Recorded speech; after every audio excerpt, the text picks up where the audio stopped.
It's Oklahoma Archery. Everything archery based out of Oklahoma for Oklahomans. Let's get it started. Hello, everybody. I'm David Mosca, and this is the Oklahoma Archery Podcast. I'm Neil Cooley, and today, everybody, we've got the man, the myth, the legend, Mr. Tim Gillingham with us. How you doing, sir? Good. Well, first off, Tim, congrats on the win. I know that one's one you've been working on. Straight after the switch back to Bowtec, and you win the first one out of the gate, man. How's it feel to be back? Well, you know, I didn't want to be presumptuous, but I had a feeling it was going to happen.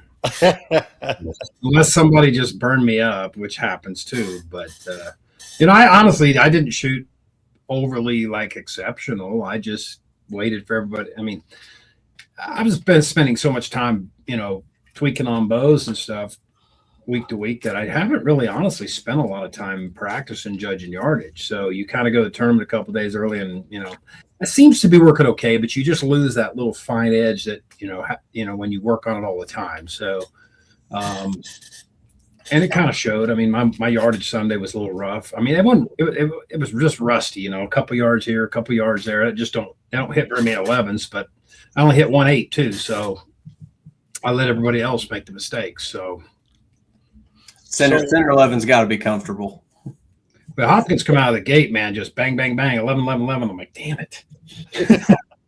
But I don't know. I've just, he's got game.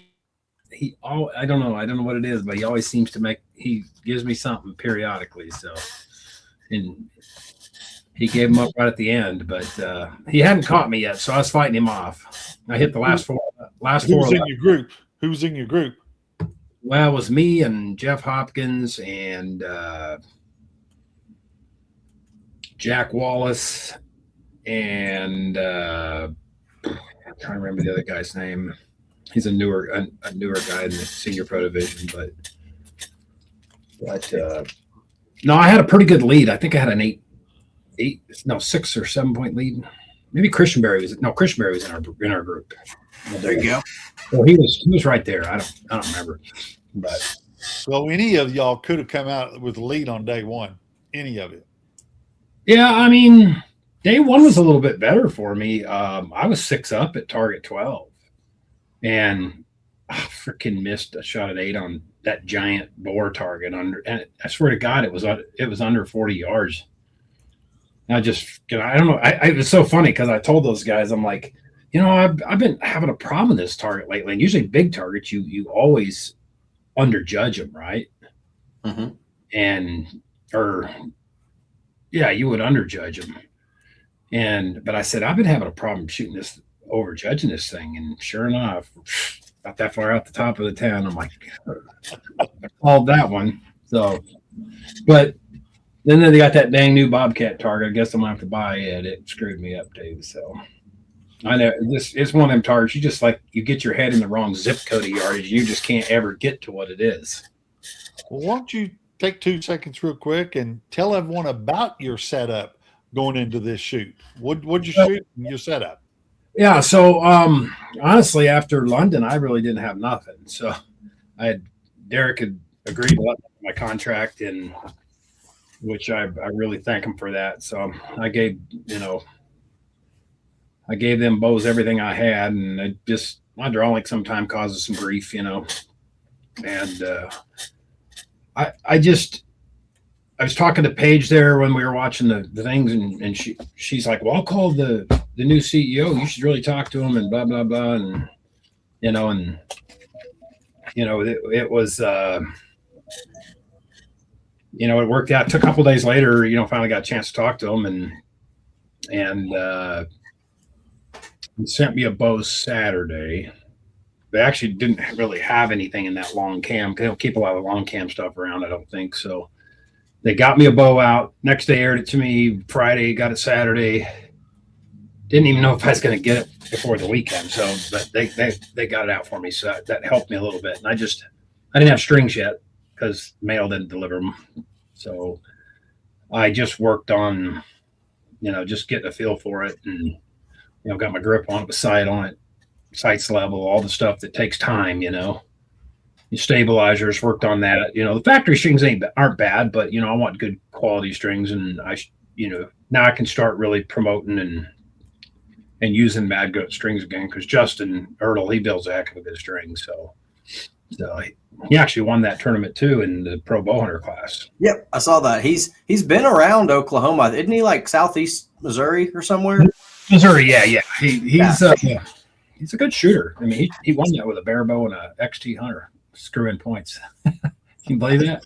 That a kid. So we're just over one state over, and I hear his name all the time. I think he used to shoot over here quite a bit. Yeah, he's been shooting a lot of bow hunter stuff. I think he's won Vegas. He's done real well. So, but got the Mad Goats on it on Monday night, because they didn't get here till like 4:00. So then I had to go reshoot all my arrows in and get all that stuff done, get a sight tape on it the next. But it's pretty surgical. I mean, once I got it together, it was just, I was shooting groups at 55 yards. I don't know if you saw my post. It was just like, I couldn't hardly believe how good they were. It was just like, it was crazy good. And, when I got to the tournament, I was off a little bit, but God knows if that was just the airlines beating your crap up or what it is. But I got everything lined out, and it just really, I think both days I checked my stuff. My strings must have just been seating in still. So, because I was hitting a little bit high this coming off the range the second day too, and I made a small adjustment. It don't seem to have moved since, but no, it was pretty good. I do feel like I had backed my poundage down to like 65, 66 pounds, and I think I'm going to go back up to 70 with that flex guard under pressure. It gets a little bit of swimmy this way. That flex, I put this. They got a new cable guard system for those reckonings, and it's a fixed cable. That was kind of Paige's deal. She wanted more tension, and I think that's actually a bonus for, like, especially shooting in the wind, because I kind of remember about the time I started shooting Bowtec, I always all of a sudden just started having problems in the wind. But sometimes you just attribute it to age. Some of it is age, but you lose that tension, that cable tension, and that's what you get by going to heavier poundage or loading the cables up a little bit more. That creates other problems, of course. But I was able to manage it pretty well. It's just, I think, but these bows are so stinking smooth. It feels like I'm pulling 60 pounds with that 65, 66. So might as well just bump up to 70 pounds. That way I can, run a 30X instead of an X cutter. Gives me a little more diameter. It just helps the percentage, of your scoring percentage. And I don't think there's any issue making either one of them absolutely pound. But I've been working on this SS30, or not SS34, but it's a proven 34. I think the only difference in the two is one comes with a long draw cam now. But I couldn't get the left hair quite out of that bow with the fixed cable guard at my draw length. I don't think anybody an inch under me would have a problem. But I just kind of played around last night and put that fixed cable rod on my 34. And I kind of like the feel of it. It just really stiffens everything up this way. Does make the deadlock, like the tuning system, makes it a little bit more sensitive. Like it takes less movement to get your tear change and stuff. But that's just indicative to, when you load up the cable, just timing that alignment of the string of the arrow. Whereas when you have a flex guard, you're actually eliminating the rotational forces in the bow. So that there's a whole lot less left to right action in the bow with a flex guard system. So for 90% of uses, it's probably the way to go. So are you saying when you see the arrow fly and you see it doing a little fishtailing, you saying that is your load up? No, my arrows don't fishtail. Okay. Those gold tips, man. Are you kidding me? Touche. What are you running in the nose of them? The tuning's easy. It's just, what I'm saying is when you're under pressure a little bit and you're trying to get the sight picture to slow down a little bit, that tension in the system, that cable tension, some guys in shooting have gotten it over the years by more poundage. I think it's probably one of the reasons Tom Crow just shot 80, 85 pounds his whole career. That is what helps slow that whole system down, where you don't have other options. If you have to put a bent cable rod system or a flex guard system into a bow to make it tune, then you start, it's just everything's kind of a give and a take scenario, right? I think you should keep the cable tension up as much as you can up to the point where you can't tune it. You know what I'm saying? Because they're pulling the cables further out of the way, so therefore there's more load on them. If you let them with too much flex, then they get over into your sight picture. So every bow's got a little bit of a balance in range of tunability. These bows have massive range of tunability, and the new ones coming this fall. I understand even more. So there's more room left around on the deadlock. So it probably wouldn't even be an issue at all. I only needed just a little bit. In fact, when I put those new strings on, I put the roller guard on at the same time, and it shot perfect. Actually gave me a little bit of room to correct for a left hair. Those cables seated in and the strings seated in, it slowly shifted back to a left hair. And I don't think people understand that when they put new strings on. That stuff's got especially that Bowtec's got that little serpentine wrap on the cam. That stuff's all got to seat in. It's all got to get flexible and where it's moving right. And there's no such thing as putting a brand new set of strings on and not having to, seat them in. My typical process is I'll get the bow relatively right, and then I'll just hold it at full draw for 15 minutes in a shooting machine. I won't hold it myself. Yeah. I like that you say seat instead of stretch, because I think a lot of people have that misconception that a new set of strings, they stretch, this isn't good. I'm like, if you realize how tight that serving was wound and you're putting it in between over and, making curves and loops and everything, just let it calm down. I know people that'll leave it in there 24 hours. Sure, a string would have to be pretty poorly made in order for it to actually stretch. But like you said, and some of it's, depends on the string manufacturer, what type of material they're ordering, what's the wax content in the string. If you're putting a real waxy content string, it's going to bleed all that wax out. And you're going to have a lot more movement in the strings, if you're using a high wax content material. So I know Justin strips a lot of that out to avoid a lot of that stuff, and good string manufacturers, I think, will do that. So that's one of the benefits of going to a smaller string manufacturer. And I always joke about it and say, hey, the greatest thing about Justin is that Maggoat is, he built your string, and he knows that that he built your strings. He's gonna, nobody can blame anybody else, right? So if something's messed up, but did you just pull out some old notes to at least get you close, since you was on such a tight window to get done? Bows aren't that hard. Okay. They really aren't. I use a shooting machine to get my draw length. I mean, I just got a little draw board. I set my holding weight relatively, I don't know what I was, 19, 20 pounds. I think actually I settled on 21 pounds where I was at. So, and it felt really good, and it wasn't pulling back on me too hard. I typically, some of it, like I run a single stop. And so there's things that I know to avoid, like the triangle stop that comes on the 39s. I always take and drill and tap one side of it. So there's two holes, and then there's the center hole, right? So I always take a piece of emery cloth and rough up the backside so it bites the cam pretty good.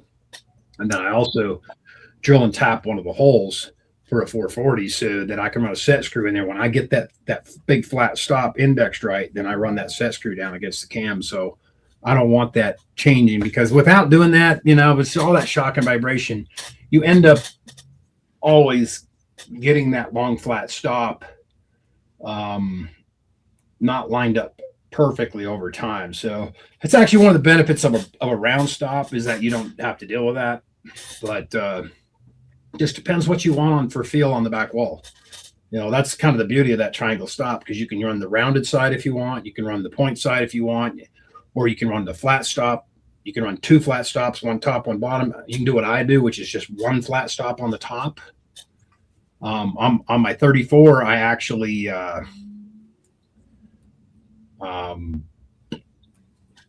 put a flat stop on the top, and then I put a round stop on the bottom. But sometimes it's a little tricky to get them perfect. Is that for feel? Yeah, it's just feel thing. Yeah, I don't want too harsh of a wall. But I also, like last year, I went over this best of best, and I'm a day and a half in this thing and I cannot figure out what the hell I'm doing wrong.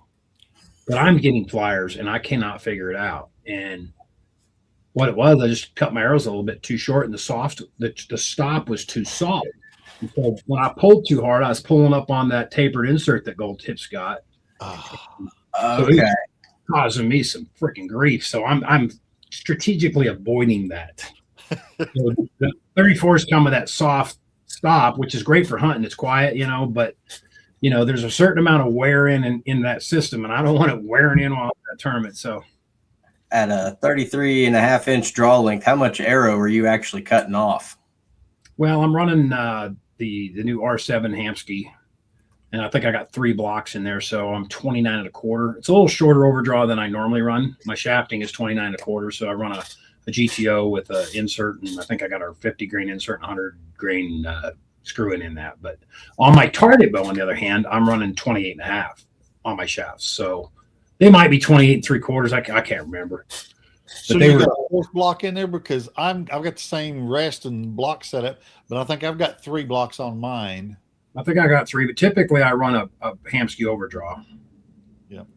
But I figured on my hunting style setups, I'll use that dovetail on there. But because on the Matthews, on their hunting bows, they only have 1 hole for the rest, and I like a double screw on my overdraw. Yeah. So if I can get a double, I could do that with the Bowtecs. I can put a double screw in an overdraw. I thought maybe with this bow being a little more critical, I would shorten the overdraw slightly. I don't think it matters that much. I've shot an overdraw for my entire career pretty much, and if you torque tune properly, I really don't see it any negative at all. I mean, I'm out here shooting a little bit ago, and it's windier than heck, and I'm shooting a group like that at 75 yards with those Force 250s, and it's just like, I don't even have my first axis set right. I'm forced it to level a little bit, and I'm thinking this bow is going to be awesome. It's just crazy you can even shoot a 34-inch bow. Well, okay, I got a technical question because I love deep diving in with people that know. If you're just picking a vein for preference to start out with an arrow that you've not shot, do you try to go more for a height or for length? What do you think is the most important part of choosing a vein? Well, height does the control. So what a vein does on an arrow is it corrects your mistakes, right?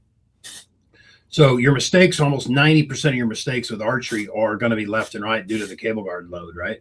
So it's a off-center hit by the string for all intents and purposes. So you make a mistake, things come out of alignment, and you'll get a left tear or a right tear based on if the knock's sitting right or left of the point, right?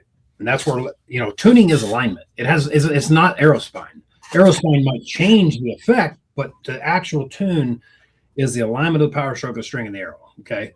And so what fletchings does, if you make a little mistake and that arrow wants to, for all intents and purposes, if you have a bullet hole tune and that mistake caused the left tear, that parachute is going to straighten that arrow back out and get the back of the arrow in line with the front, because the front can't take off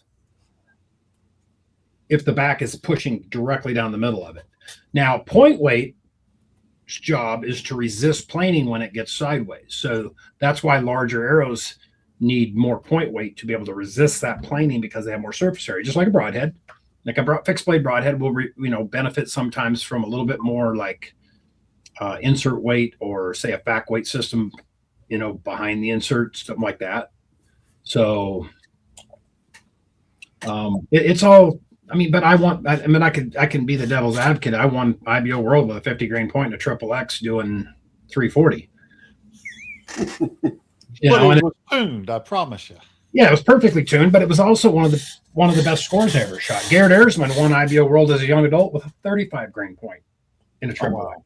He cut the 50 down, and I think he shot 21-11s that tournament too. So either one of us probably wouldn't have wanted to have any wind, but because once you touch the arrow off, you don't have the control of it, right? Mm-hmm. So wind's going to take it, push that point sideways, and there's no resistance there, so then it wants to really take off, right? But I also have done a lot of testing in the wind, because I shoot from my building out, and I found that actually the more vein you have in the wind, the better the arrow will actually group. So a bigger diameter arrow, taller veins. That's okay. That's why I was trying to taller veins and 4 fletch, I won't do anything but 4 fletch. Yeah, I'm with you. 4 fletch, just it's, you know, with like triple X's, 30X's, and fixed blade broadheads, it's such an epiphany to me that I adopted across the spectrum. It's such a big difference in those 3 setups that I just, you know, I'll just go to, if I shoot a Pierce or I shoot, say, a Black Label Quantum or an Airstrike, I'll just change the vane size. You know, you can go a smaller profile and create a better air pocket, you know, with a 4 fletch than you can a 3 fletch. So, can you tell the difference? I mean, can a guy tell the difference in a Pierce, say a Pierce with a 1.75 4 fletch or a 2.13 fletch? Probably not nearly as much as you can say with a triple X. So it's hard to quantify because 99% of the people out there are not professional archers. You're going to have to tell them, it's like, look, you can believe whatever you want, but you probably don't shoot good enough that you're going to be able to tell. Well, but why not build it the most to minimize the mistakes as much as possible? Yeah, vane's the number one defense for poor shooting. You know, if I shoot a recurve off the, you know, I put big feathers on, big 4 fletch feathers, high profile. They shoot the very best out of my recurve because I'm going to make the most mistakes that way. So I just got in today and I just fletched up some of mine, some of the new Q2i rigids. Yeah. Yep. Them things are stiff. Yeah, they are. They're stiff, but they're really light too. A lot lighter. I was guessing 3 grains, 2 3/4 grain per vane less than the other ones, than the standard ones. Yeah, and you can pretty much factor, you know, for you guys out there that don't know, I mean, about every 3 grains is 1 foot a second, or 1 less pound that you can shoot. Yeah. So, that's a good way to quantify it. Yeah. Dave's got the draw length that he's going to have the speed. Me, I'm 28 1/4, 28 1/2. I'm down here with the mere mortals. So yeah, you're in that perfectly designed draw length to be at Kyle freaking Douglas. Yeah. I don't want to hear that crap. Oh, he's got it figured out right now, man. Yeah. You know, you guys with short arms got all the leverage to hold them heavy freaking bows. You know, you got to hold that sucker out at the end of this moment arm, man. I ain't strong enough. So going back real quick to the Hamsky, I know you probably had quite a bit of input designing that, and there's a million different thoughts out there from different people about how much correction you run down the shaft before it falls. What's the go-to on a target bow? I mean, what's your sweet spot? It's really not as difficult as people make it out to be. Okay. There's just a standard rule of thumb, and that standard rule of thumb, I just want you to understand what's actually happening. So I don't know if I don't have an arrow here to show you, but so basically what happens initially when you fire a bow, the arrow pushes into the rest, right? So if you have a cable driven drop weight, I mean, I remember one time set a Q80 up with a blade because Colin Booth was doing it, and you know, he claimed it was great. What I found though is I went to Arizona Cup with that setup, and I found that if I pulled hard or soft, I get vertical stringing in my group because in effect, and what I know now is that it was basically dropping the rest at a different time, at a time when it was very critical, like it was pressuring into the rest. So the idea is we want to drop the arrow rest. That's the beauty of a limb-driven rest, and it's the beauty of a properly formatted limb-driven rest is that it allows us to time exactly when we want to drop it, okay? And my rule of thumb is just basically I want it to drop when that arrow starts to bend vertical away from the rest, okay? And I want it out of the way before it reverses the paradox, okay? That's why most blade shooters want a high left tear, is because they have a clearance problem. It's got nothing to do with, I don't think it has to do with anything to do with much else. With that being said, Kyle still runs a high tear. I don't know how he gets away with it. It shoots like crap for me. So I'm shooting X cutters with a perfect bullet hole, and I'm down there shooting groups like that at 55 yards, and it's just, I'm not changing. So maybe there's something to do with draw length. I mean, my bow got off, my TRX at London got off a little bit, and I got home that night and checked, and my bare shaft's diving like 5-6 inches low at 20 yards. Well, that would be about an inch high tear. Well, Kyle's bow was shooting an inch high tear when he come over here before he went to London. Well, when I got up to short yardages, I would hit low. My sight tape was right when I got there with a good tune. But because my arrow was diving and the fletching weren't able to correct it soon enough, it was showing a low impact at 20 yards. And so once I corrected that, my sight tape was perfect. But so the way we achieve the drop at the time we want. So this is kind of, I've got this. I don't know if you guys have seen this new system I got. So this is a new cable limb clamp system for the Hamsky. Isaiah Rael is running one. I think he's one of your kids you talk to. Yeah, sure. And so what basically, and since day one, I've always run a limb clamp because in my mind, and I understand why Hamsky doesn't do that. It doesn't push the limb clamp because I don't really, but but they're trying to fit a product that the shop could put on anybody's bow. And if you do a limb clamp, then you have all these different SKUs, and one limb's this wide, one limb's that wide. So if they just teach people to tie it on and provide the stuff to do the tie on, then it can be used on any bow. That's a simple explanation. That being said, there's a better way to do things. Okay. So I have always ran a limb clamp with the spring on it, and then I would build a bowstring from my pull cord up to the rest because I wanted to be able to twist that string up or down, right? And really fine tune where it was dropping. But also I want no points of contact. So if you look at this setup, I don't know if you can see it. I had these springs built, and so I built a bowstring that loops inside of that. You can see it right there. Yep. So it loops inside there, and then if you look at this, it loops inside there and there in the spring. And then when we come up to the lever arm, let's see if I can find that. The lever arm looks just like this, so it loops inside this lever arm. So I'll stock these Hamsky lever arms. Some it works with the R7. It will work. This is probably a little bit better clamp, I think. That hole up through the R7 is pretty small, but it'll work with the clamp that they have if people don't want to buy the extra one. But this allows me to really have a rock solid connection to the limb, but also twist it up and down. The problem is it's a custom fit, right? So you first have to tie it on and identify where it has to go on the limb, because you want to kind of think of the limb position as your mass adjust. So, when you draw the bow back, what we're looking for is just a little limpness in the cord. So say, for example, if I can show you, so I just want just a little, I don't want it doing this, right? I want just about that much limpness in the cord, because that's going to be about right across the board in terms of, because it's got to gather all that string up before it pulls the rest down. That's going to get us our 6 to 12 inches of travel or whatever we need there. I think that sweet spot is very large. If you simply just say from the middle of the arrow to say this 4 or 5 inches or 3 to 4 inches in front of that, you are always in the vertical paradox, no matter what the draw length, because it's a ratio of how far that the arrow travels on the rest. Yep. Okay. Well, then you can fine tune it. Once you get all that set up, then you can fine tune it by just popping the lever arm off and putting twists in and out of that bowstring. So the easy answer is anywhere from center of the arrow to 3 to 4 inches to the front of that. Yep, that's the basic rule of thumb. Yes. Yeah. Yep. Fair enough. I've played with my Hamsky quite a few times. Never on my own. Always what somebody else is telling me. Here, try it like this, run it like that, and man, you can get that thing dialed in where I just love it. I've never been a fan of a blade.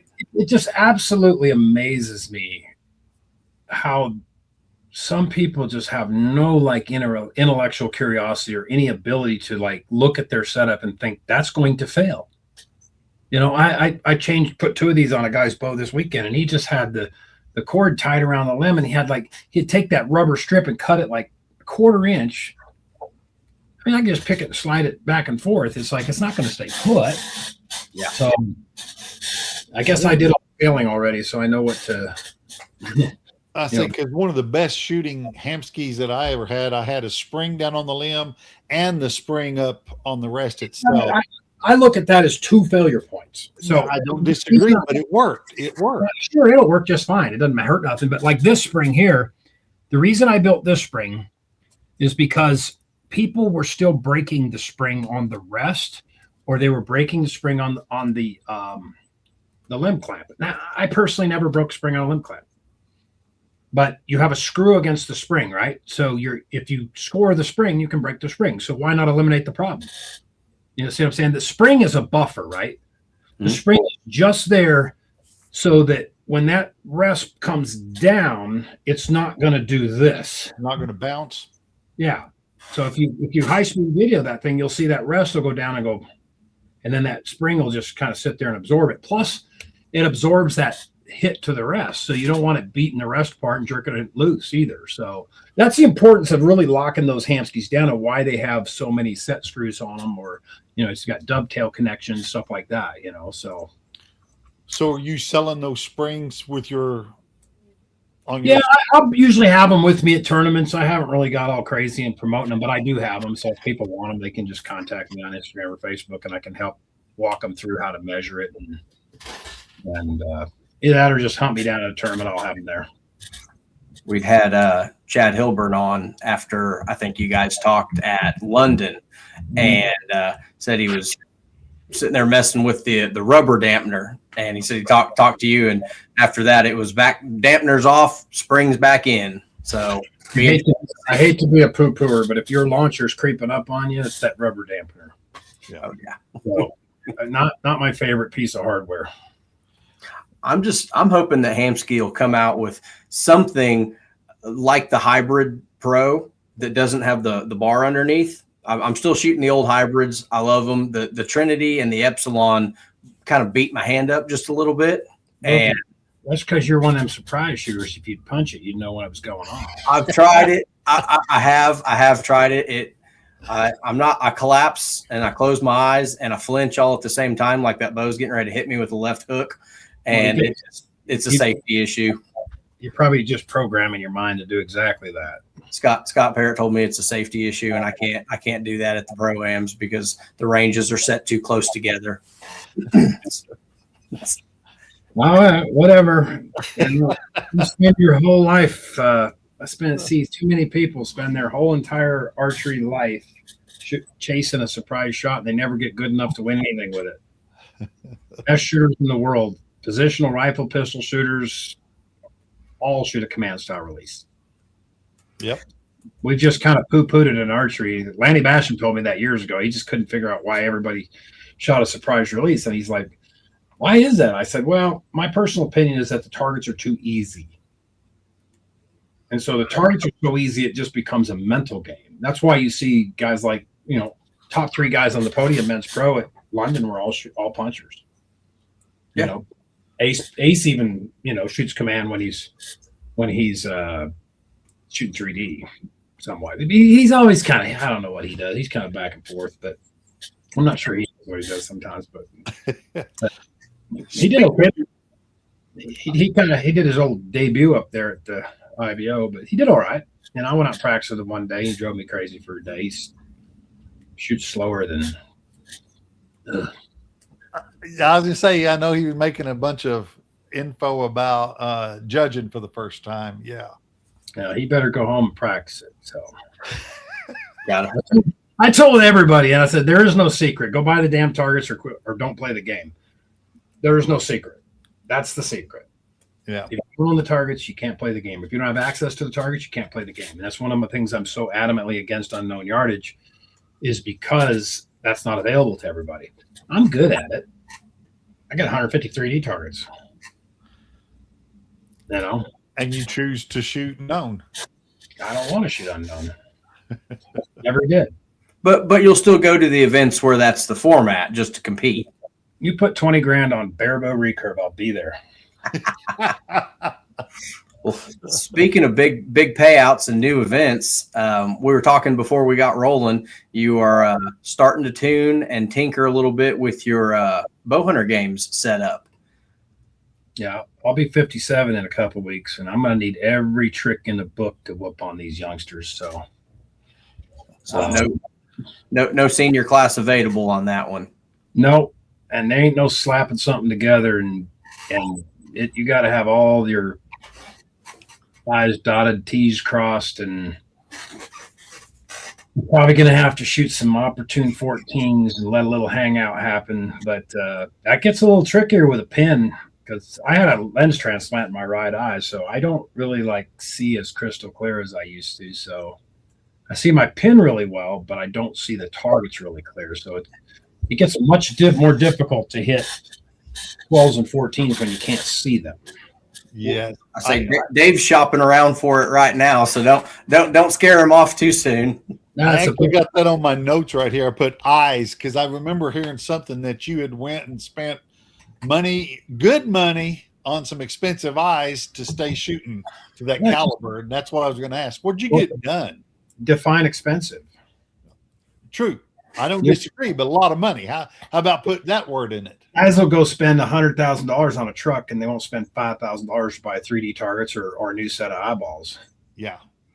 I mean, Art Brown and Carl Atkins had both had this lens transplant surgery done, and when I was turning 50, I was having all kinds of problems. I couldn't see my sight tape. I started not being able to see the target very well, and I really couldn't see the pin. So here I am with a clarifier. I can't see the pin, or I'm going to have to drop down my hole size in the peep, or I'm going to have to drop down clarifiers, which puts me into a 5-power, which makes me less competitive. So I went down and talked to Hoops Vision up here in the valley, who did Tiger Woods' eyes, and I literally scheduled it for like the next Monday and jump in face first, right? Some things I guess you just got to figure the good Lord's got control over, and if it happened, if it's supposed to be, it's supposed to be, right? So worked out perfect. And there are some negatives. If there's an overcast, I see really well. If there's bright sun, then I start to get the glare. So I've come up with all kinds of crazy configurations that my wife said she'd divorce me if she ever caught me dead in public with. But just trying, because if I make like a tube like this to look through, my vision is a lot cleaner in that eye. Because you come up with something to hang on your hat. Oh, I've got it. Yeah. More than just your standard issue blinders like this. I just need like one of them military freaking like things that clack down. Oh yeah, there you go. Problem is you got to look over the bridge of your nose to aim, so you can't fit anything in there. So if you see me with a big dent in my nose, you'll know what it's for. It's like, no.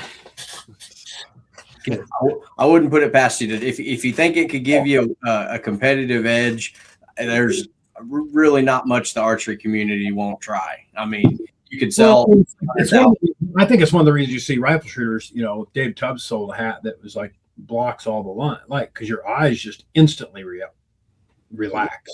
So I got hats with blinders on them. I probably need to stick to that. I built some blinders that actually clip on, but I don't know. Sometimes it just gets to be a pain in the ass to carry all that crap around. But the hat with the drop down blinders is kind of easy. Yeah.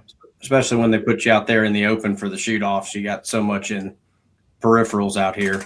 Well, like ASA, I shoot a 7-power. So what I do is that bring it in close, and I can still see through the blur. You know what I'm saying? I can still see the rings through the blur. Mm-hmm. IBO, I choose to shoot a 5-power because I've never been able to see, no matter when I was younger, I could still on Reinhardt, you can't see the lines, right? Not reliably enough to shoot a 6 or a 7-power. And so what you want to do in that scenario is, when I was a younger pro, I shot a 4-power so I could see a real good silhouette. I'm running a 5-power now, which is kind of I usually see enough of the leg line and the body that I can actually get my left and right. And usually the Reinhardts are almost always center of the core. Not all the time can I see the core, but I'm pretty good at silhouette shooting. So sometimes I feel like maybe you over aim too. And sometimes you can be just as accurate if that 12 ring sitting like straight up behind the leg, center of the body. If you just have a blank silhouette and you aim that way, you tend to score better than you do if you're trying to over aim a little bit. So I've noticed that about myself personally. I'll have a dark target leading off on it, and boom, right there, perfect 12. And everybody else is like, you didn't hit all day. Where'd that come from? I was like, can't see it, not nervous. That's because you're a surprise shooter. You're always lost. I'm just I'm just trying surprise shooting in 3D, and I'm just thinking, how in the freaking world could you ever do this at any level? Oh no, I try to make it a surprise shot. I don't succeed at it. I get 4 good ones, and then I get warmed up with the bow sets really still, and about target 5 or 6, I'm there it is. And I hit a 12, usually a good one. And then the next 14 targets, I'm fighting for my life. Yeah, like Paige shot a freaking 8 power. She said she switched back to a 7, and I'm like, what's the difference? With a pull through tension release at London. I don't even understand how she could even score, and she did quite well, actually. Mm-hmm. I mean, I would be seeing this much of the animal, and it would never, and you would never, I would never be able to see it. I mean, I don't know. But our 8 and her 8 is different from the distance of our face. So it's got to be not as much as you would think, because I have measured my peep to scope length, and I'm only 30, more than 32. And she's got her sight bar jacked way the hell out there. Yeah, she's got the full Excel 9-inch. Right. She rolls it all. I agree. On the last notch. We're very similar in our peep to scope length, so I don't get it, but whatever. Yeah, because I was just looking at my peep to lens is 33. Yeah. Yeah, mine. I just measured my 34, and it's right here. It's 30 and 5/16. Yeah. So that's at a 33-inch draw length. Yeah. So I haven't seen any of the rules specifically on stabilizers for the bow hunter games. Oh. Everybody knows your bow. We can all see it coming a mile away with the big split back bar. Are you going to do anything like that for the hunting setup? You can't. Not allowed? So the rules are 18 inches from the 18-inch total front stabilizer from the bow connection point. Okay. That would be including your quick disconnect.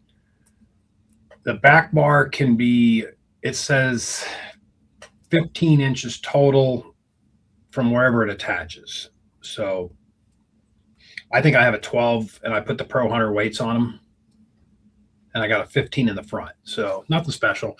And then I've got some riser weights that I'm just adding a little bit of mass weight to it. And if they disallow that, I'm going to blow a freaking bow quiver on there and fill some bitch full of arrows.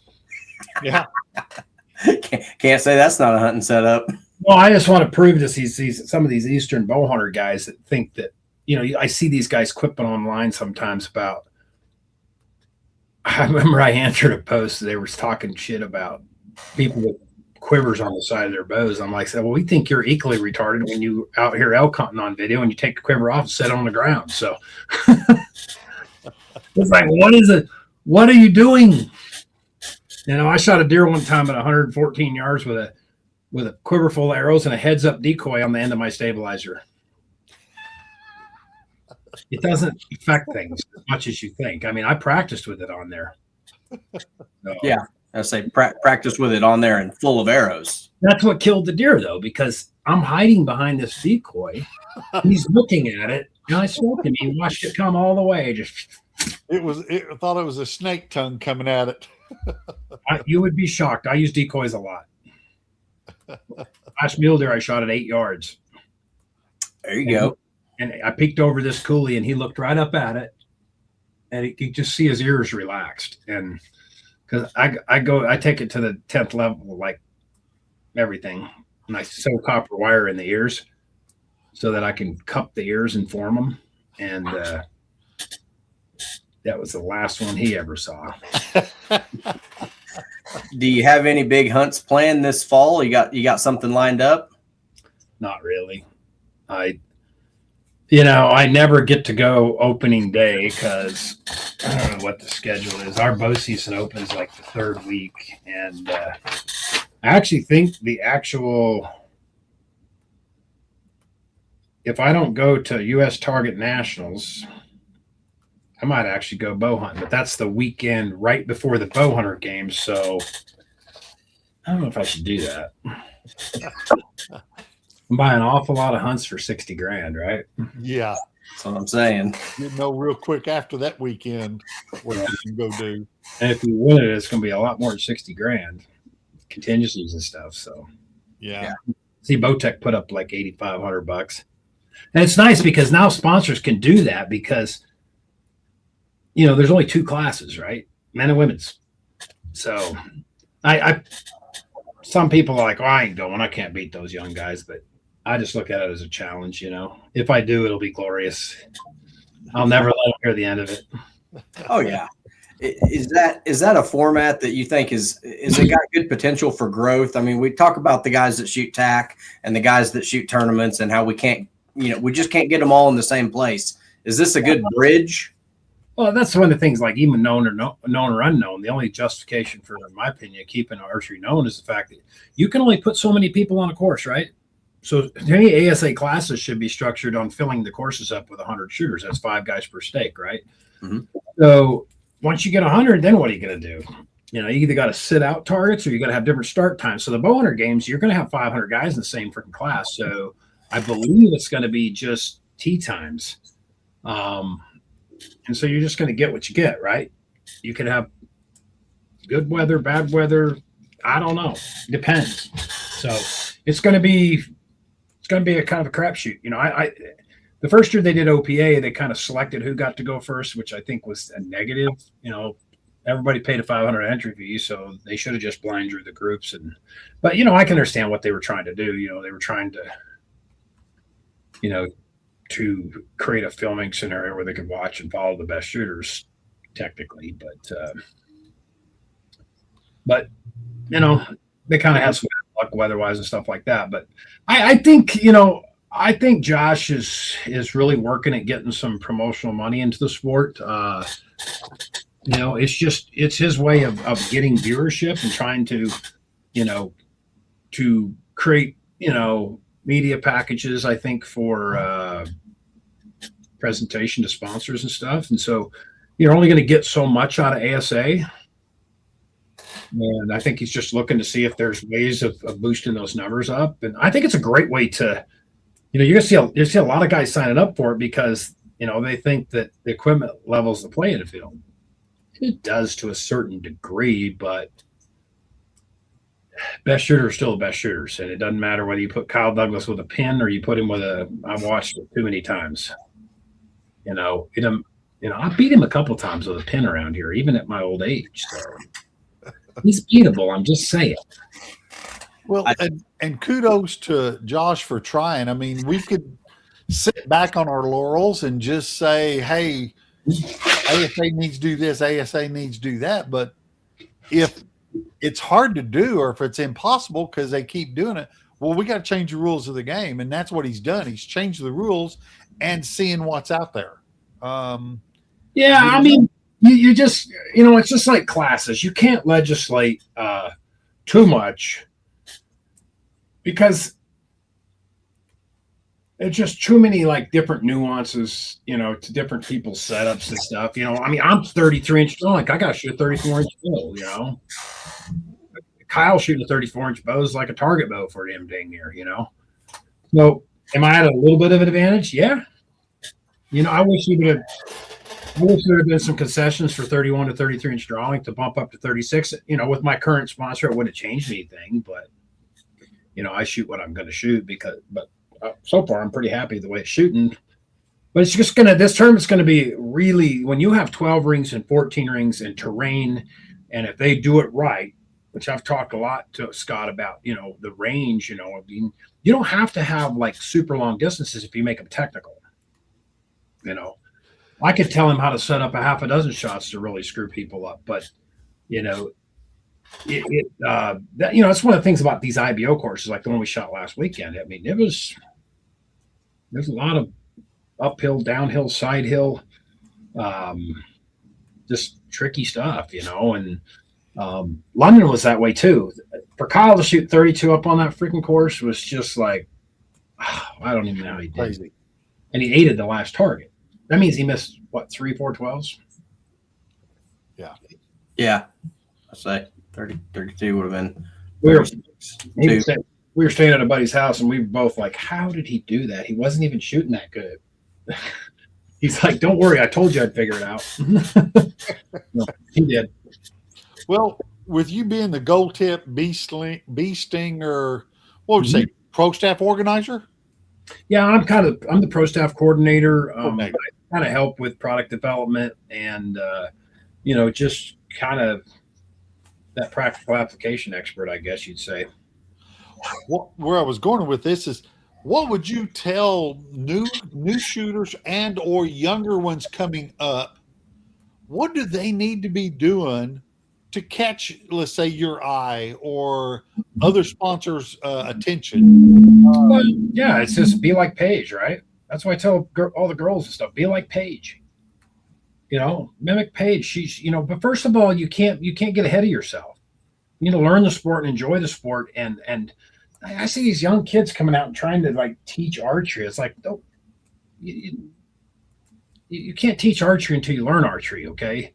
It's like, that's one of the imbalances in this sport is the fact that people won't pay for advice. So your best shooters in the sport aren't necessarily the coaches. It's just the people who, agreed to help out, and that's, you get a lot of volunteer coaching and stuff, and you can't say enough for those people. But, in other sports like golf, the experts are doing the teaching, Yeah, that's exactly a problem in archery. Yeah. Archers, we think that if someone charges $200 for a class, that's asinine when it's free on YouTube. Well, you're paying for instructions and knowledge that hasn't happened yet. You're paying this coach to help you find that issue before it happens. To where in my world, I'm in the barbecue and the competition cooking world. We charge $500 for a day and a half deal. Yeah, you get more than recipes. You get a lot of the tips and techniques. Well, I could never understand why in archery that's not going on. We do 30 people to a weekend for $500, and then you can't even get people to do 10 for a class of 200 in archery, and it just has always set me aside, and I've never understood it. I understand it very well. Yeah, Incentive drives everything. You got to value it in order to pay for it. And you go to a ASA tournament and there's 60 champions. they believe they're it. Yeah, there's people that, I got one guy, he brags how many NFA silver bowls he's got, but there's always 2 or 3 guys in his class, and he's never really been challenged to win one of them. So that's, to me, the kind of the antithesis of why you would want to shoot archery. I want to teach people to shoot archery because I want there to be more archers that are of high quality, because you want to win when everybody's at their top level. Yeah.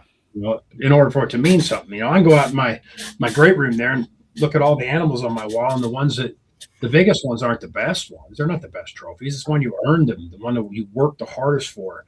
And archery is no different. But if there was if you had a PGA tour where if you made it, that was your living, and you made $250,000 to $20 million, coaching would be valuable.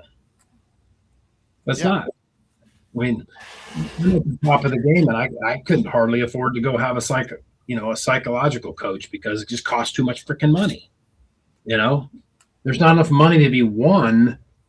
First of all, there's really not.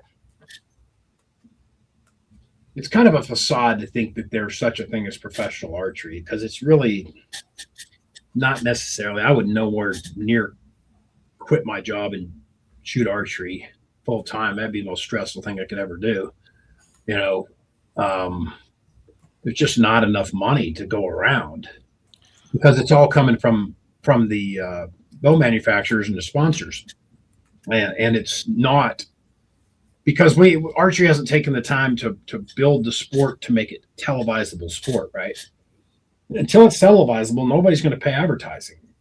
People are like, well, get non-endemic. Well, who's going to sponsor it if you don't have a viewership, if you don't have an audience, right? You gotta have an audience. The key to sponsorship is an audience, and there's some stuff that goes on in YouTube, and that stuff's more and more valuable all the time. But it's valuable to YouTube because it's bringing people to YouTube. It's not that it's valuable to the people that's doing the taping. Yeah, they're making pennies from YouTube. Right.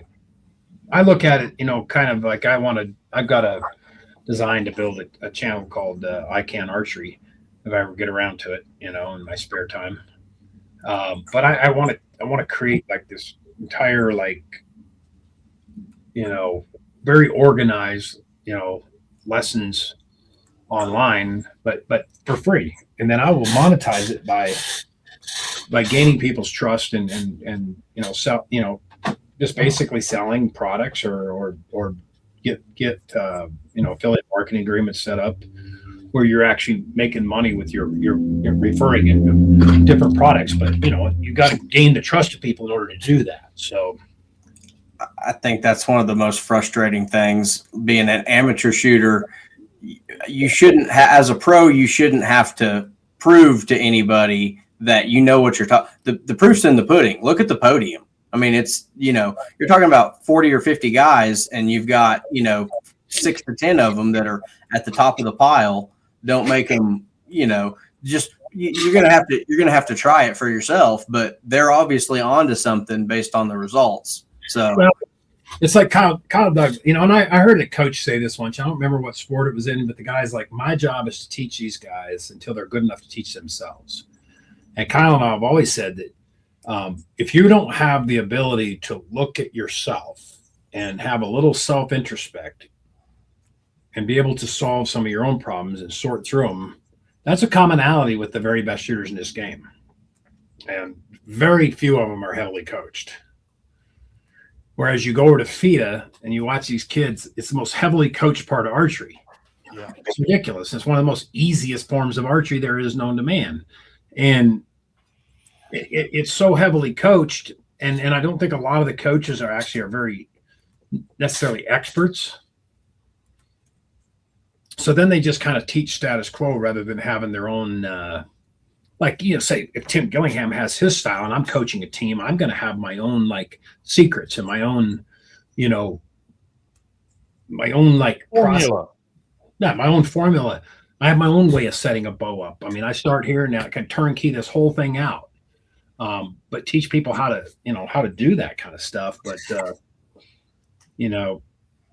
a lot of those people that shoot FIDA and stuff, they don't really learn all the little things about archery. And so then they go over and they try something like, say, bow hunter games or OPA, and they just get their butts handed to them because they don't know how to level a sight. They don't know how to shoot on hills.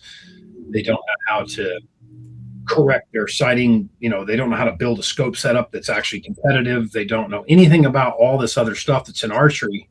So they get discouraged and then they go back and do their FIDA stuff or whatever. Or some people just shoot indoor because it's simple. I look at indoors, not even really, it really ain't got a lot to do with archery, period, because it's so highly mental. It's just a mental minefield. It doesn't take a lot of skill to hit the 10 ring or even the X ring, really. You can teach, most guys can learn that in 2 or 3 years. So, but that's not true when you get over to ASA. That's a whole different skill set. I've been telling that for years. He just won't believe me. Do you ever plan on coaching, Tim, or are you coaching now? No, I don't have time. Okay. And I help people out. I mean, I've done a couple seminars. If people want to arrange a seminar, I'll do it. Typically, but you look at I typically do a 2-day seminar and I'll charge $350 a head and usually get if I get enough people where it's justifies me going. Yeah. Otherwise, it's just it's not worth it. My time is more valuable than that. If I stay home and work at it, I can win $15,000 in a weekend if I, but if I'm already gone too much. So, I don't want to just fill every waking minute up, Yeah, you gotta reset. You gotta rest and go fresh. So when you're competing, you're truly at your best, not trying to do a juggling act and shoot your bow. Too. I mean, you got a family too, so you gotta try to balance it, and it's been hard. I mean, I've been traveling 120 days a year for 25 years, and so bless her heart, she puts up with it barely. But well, that's for another podcast. Yeah, how to compete at the highest level in archery and stay married. The best way to do that is to build a range right outside your door and have everybody come to you. Well, it's like if you're going to teach, it's just how you gonna make enough money to survive? That's the problem. So, and I look at it like too, as I go to do these seminars, and the amount of stuff they're going to retain is minuscule. You know, it really is, and they probably get enough to get their their money's worth. But I look at it like my time's better spent doing it online, where it's always there for somebody to go back to. If I really want to make an impact, I've never really been one that cared too much about being rich, or just want to be able to provide for my family and screw off at the level I want to screw off at. So probably why I'll never retire. So I think part of the human psychology is that you have to try it yourself the wrong way. And you could tell them not to do this and not to do that, but until they actually put their hands on it and do it wrong, they're just not, it's not going to make sense. Like, I think we were on the phone probably 4 or 5 years ago, ordering one of your grips. It was a wide, and I was putting it on I don't remember if it was a Hoyt Invicta or a Stratos. And I was like, yeah, I want the wide grip so I can put some skateboard tape on the back of it. And right out of the gate, you were like, why the hell would you want to do something like that? And because I'm stubborn, and does that sound like something you'd have said? that was the plan. So as I put this down there, I would notice it'd go from, like, I put it on and it'd be straight, and it would be curved after 3 or 4 days of shooting it. And what I finally figured out is I'm torquing the hell out of this bow. So instead of trying to fix the where I'm actually doing, I just changed the way I put my hand in the bow. And every time I'm paper tuning, it goes from a nightmare to, oh, okay, well, this is actually reasonable. And I've had slick grips ever since. I haven't put grip tape on them. I haven't put skateboard tape on them. I hadn't had not even the little medical tape that some people do for when your hands get sweaty. Those things are bare. I mean, slicker than yeah, if you put a bow in a shooting machine, it won't even repeat itself with grip tape on it. So what makes you think you can do it? Yeah, there you go. It just requires such incredibly good hand placement. If you do have grip, yeah, it feels better. It feels great because you have all this leverage over that. But being able to control that, Randy Olver said years ago, if you want to find the torque-free spot in your grip, put lotion on your hands. I just don't want to walk around with lotion on my hands all day long, right? Yeah. So that's why I wear the glove that I wear. It's just kind of morphed.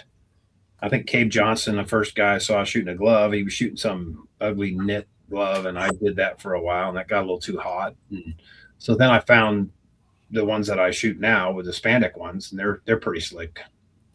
They last a long time, and they're my grip's the same whether I'm hot, cold, sweaty, nervous, it doesn't matter. It's the same.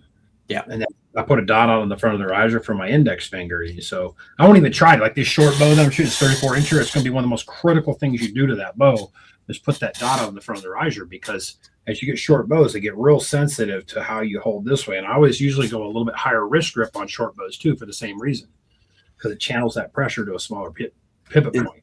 For everybody out there that's listening, is that your electrical tape with the washer underneath it? It's an O-ring. So I just use an O-ring. I gotcha. We got quite a few people running that thing in Oklahoma. It's catching on for sure. I'm like, hey, they're paying attention. They're monkey see, monkey do. Well, it's just logic, right? Neil, did you just call him a monkey? No, we're the monkeys.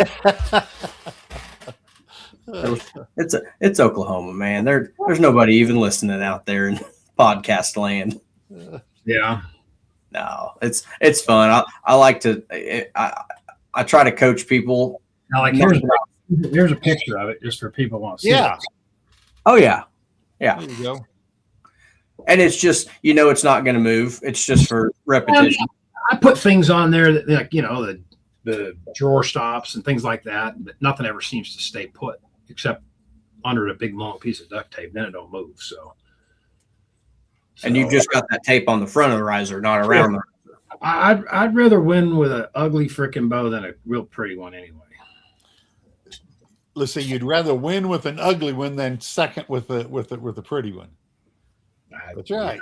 You never fear that guy with a pretty bow. You fear that guy with a well-worn grip. Yep. Well, Knox, that's about the only thing I got left. I used to always be in love with the Easton Super D with the big log of plastic, and I'd have to change them every month, every month, every month. They're too And soft. I've been shooting the GTO Knox, and man, they're holding up. And Yeah. I first didn't think, I was like, my God, I haven't changed these in a while. I need to get them changed. But I will say, what's the theory on the long one versus the short one? Well, the shorter the knock, the faster it clears. And if you look at a gold tip knock, especially you see it in the pin knock, and you see it in the Aculite knock a lot. You can really see it. But what you look at is it cups a string, and then from the point that it pinches on, it flares away, and it flares away from every angle. So the idea is that the moment it starts to leave the string, it's clearing. Okay. So, and the shorter, and you wouldn't think that, in your mind, sometimes you don't think that, the difference between, say, a GT knock or what you're like, the Super 3D knock, people just love that fit. But I found, man, you didn't dare like twist your knock on the string with the arrow.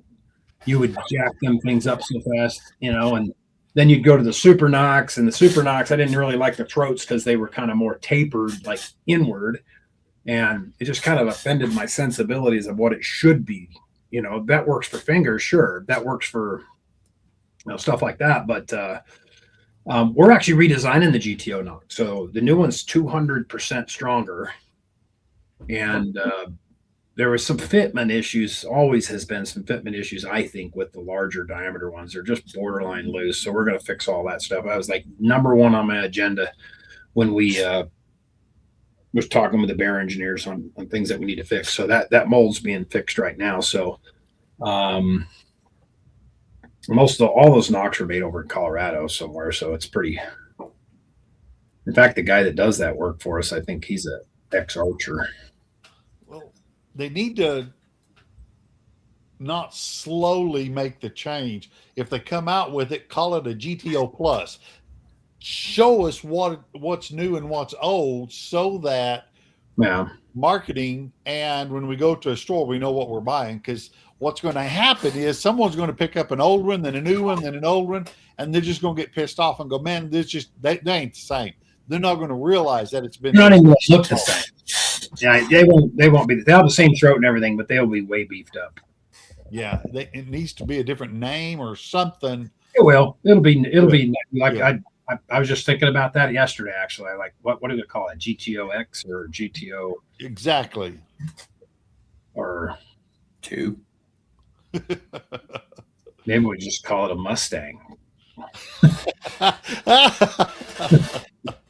a Camaro. That's got to be frustrating on the marketing side of things. Be like, it works. It's structurally sound. How do we make it sexy? It's like, well, it doesn't have to be sexy. It works. It's like, no, it needs to be sexy too. Like everybody thinks biter is the greatest thing in the world.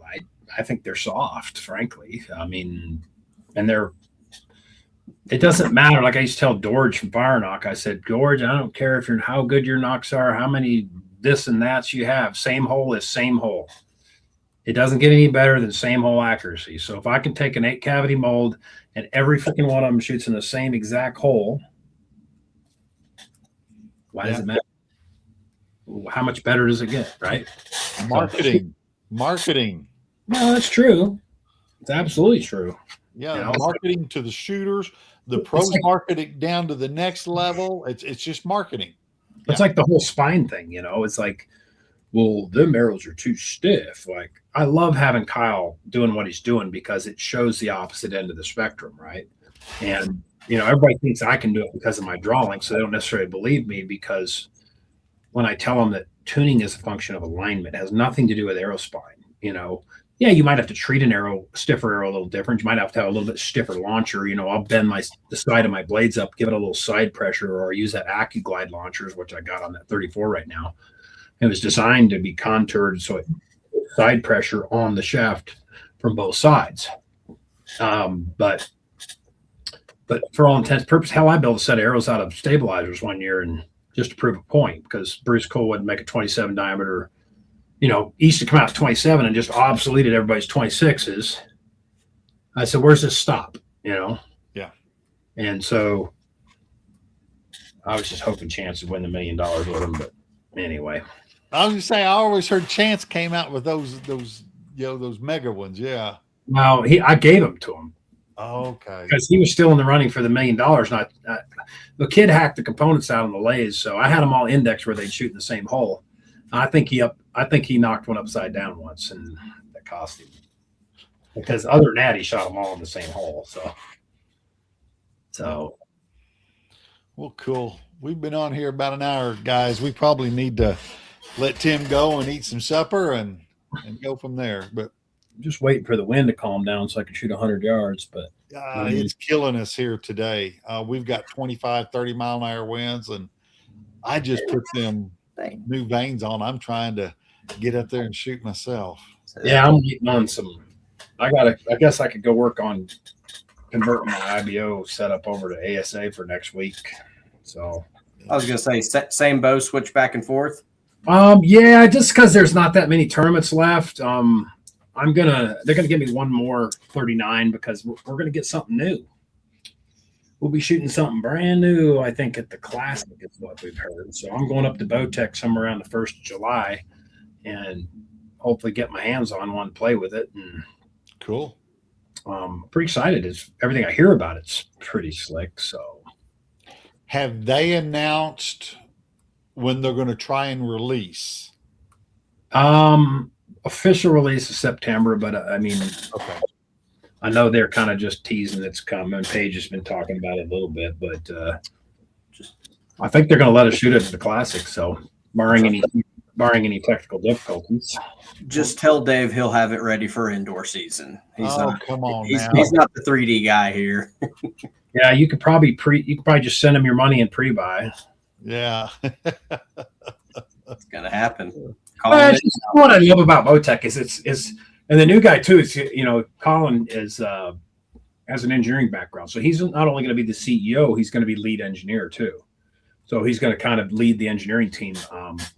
And he owns a pro shop in Houston, so the guy's got a lot of background when it comes to actual archery and has kind of followed along, throughout the years. And he just has a relationship with the actual owner of the investment group that owns Savage, and Bowtec is kind of his baby.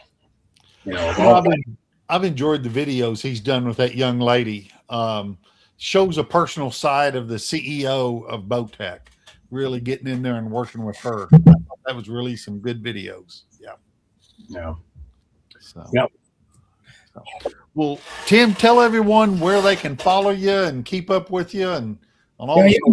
You can always get a hold of me on Instagram and Facebook. I have an athlete page. I think it's called Tim Gillingham Hammer Archery on Facebook.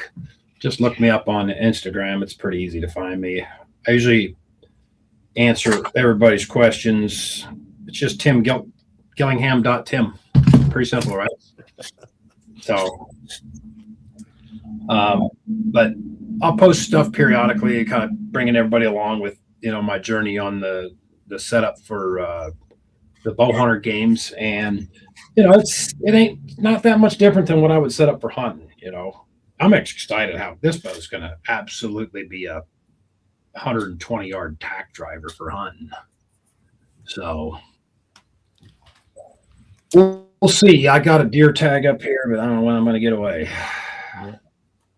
I usually end up just walking up the mountains in a foot of snow. And the older I get, the less that appeals. But yep. Well, Neil, you got anything?